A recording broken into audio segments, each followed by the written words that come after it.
Hello, and welcome to MRA's 5-Minute HR Feed, the podcast that delivers timely, practical HR insights in just a few minutes. In the time it takes to grab a cup of coffee, you'll gain valuable perspectives on today's most important workplace trends, challenges, and HR developments. I'm your host, Beth Kerstein, and we're glad you've joined us. Before we begin, a quick reminder that the information shared in this podcast is intended for educational purposes only and should not be considered legal advice. Now let's get started and explore today's topic. Today I'm here with an MRA member, CALJAN Incorporated. We're here with their people and culture business partner, Cassie Roberts. Welcome. We're here to talk about change management as it relates to employee engagement. Kellyanne going through a recent M&A, and she has some great insight to share on how they embraced change management and increased their employee engagement. Welcome. Thank you, Beth. I really appreciate you having me. So we recently went through an M&A and, very exciting time. The reason that we made this change was due to the fact that we couldn't wait for the growth to happen organically. So we rolled this out and it allowed us to double in size overnight. So from a logical standpoint, you'd expect people to feel like their jobs were more secure because we're in a really great position as a business to be able to grow quickly and need to continue to grow quickly, whereas a lot of businesses are in a phase of contraction right now and having to make some difficult decisions.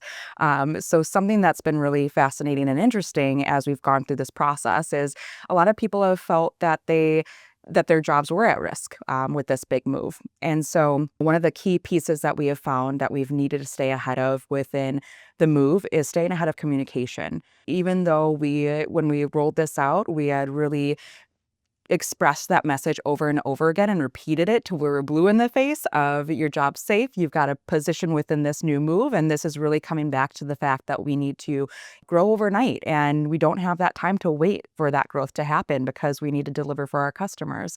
Even though that was a really positive message and something that we were, happy to be able to share with our employees, at the end of the day, people were still, what does this mean for me? And how does this impact me and my family? So I'll be honest, we've learned a little bit throughout the way from a leadership standpoint. At the end of the day, I think one of the biggest lessons that we've seen is people just need to know that leadership has a firm hand on the wheel. Recently, I saw this great quote. I'm not sure where it comes from, but saying that imperfect action beats perfect paralysis. And absolutely, I agree with that. And I found that to be so true within this phase of business that CALJAN's in. When it comes to staying ahead of that communication and helping put people's fears to ease, they don't need a perfect answer. They don't need to know that leadership has this perfect answer to every single question. They've thought of everything. That's just not realistic within this type of move and within these types of business decisions. There are things that are unanticipated that pop up that you have to figure out. But what people do need to know is that leadership has a firm hand on the wheel. They're steering the ship in the right direction, and that they'll be transparent and honest with people when things do change. As we've gone through this process, there have been ways that we've really succeeded in that of staying ahead of the communication and saying, "Hey, here's the answer to your question." And then there are other areas where we've had to get back to them on and say, look, we don't have an answer for this right now. And we're not going to rush to get you an answer because we want to make sure that we land on the right answer at the end of the day. That's going to be the right one for you and your families, not just an answer to get you an answer. And people have really appreciated that and responded well to that.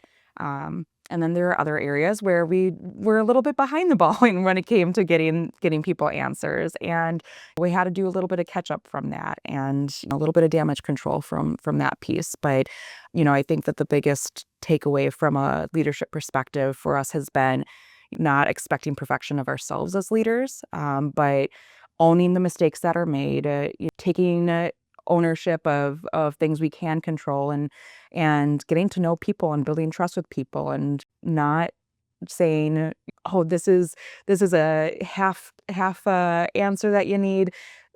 Be honest. Say, hey, I don't have the answer to this right now, but I'm going to get you the answer. I can tell you that. So what types of specific strategies did you get the communication out and put employees' minds at ease? Did you do town halls, written communication, listening sessions? What types of communication avenues did you utilize? Great question. Yeah, we did a mixture of pretty much all of that. So we did a town hall to announce the big change and that we had acquired the business. Before we did that town hall, we wanted to, our service team is the one that was the most impacted by this change. So before we brought everyone into a company-wide town hall to talk about that change, we pulled in our service team separately to have more one-on-one conversations with our service executive and HR in the room as well, of course, to basically help people adjust to that message before they're in front of everyone, hearing that this has happened, especially since that team was going to be impacted the most. We wanted to show that respect to the team of saying, hey, we want to tell you first before we're announcing this throughout the whole way, because we know that you're the ones who are going to be most directly impacted by this, because they're going to have to work, with a larger team now. So that was really successful.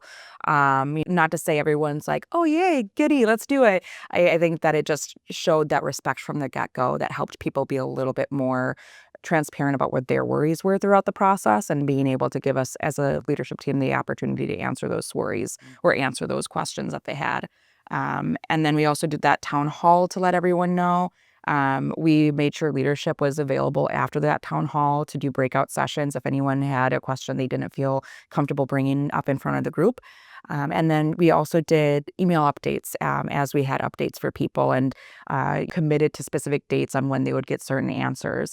One of those areas we found that, so for a benefits question, in terms of what benefits would look like within this new scope, we ended up falling a bit behind on getting that answer to people by the date that we committed to. And it's a really important thing. It impacts people and their families. So that was one of those examples of where we were transparent and said, look, we don't have an answer by this date as promised. We're asking for a little bit of extra time. We know that this is a big answer you're looking for and waiting for. Here's what we can say right now. Here are the answers to some of the questions. And what we will do is we'll commit to getting you the answers to the questions by this exact date. And we sent that message out before that due date came up. So that way people weren't expecting, oh, Monday I'm going to get this answer. And then they get that message. They get the message before Monday comes, and feel like they're being looped in throughout the way, not last minute. Oops, we know we promised this date, but it's actually not going to happen. So. Great. Another way of helping through change management is to celebrate those small wins. How did you go about celebrating an M&A and the growth and the wins that you were going to experience and that in turn employees would experience? That's a great question.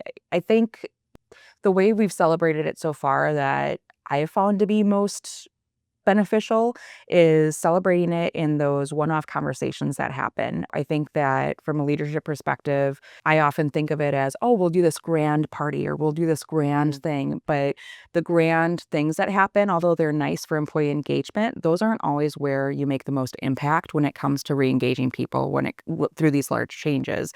It happens in those small conversations behind closed doors where someone's feeling the trust to say, hey, I'm scared, help me through this. And so being able to refocus their energy on, I understand you're scared, I'm here for you. Let's look at the why behind this move. The why is not to contract. This is a growth journey for us. Rember that your job is safe here. We're going to continue to add to the team, and kind of helping them reshift their focus to the positive side of the move, where a lot of that emotion and fear gets in their way of actually seeing what the positive ends are. Instead, they get focused on the negative. What does this mean for me on the day to day?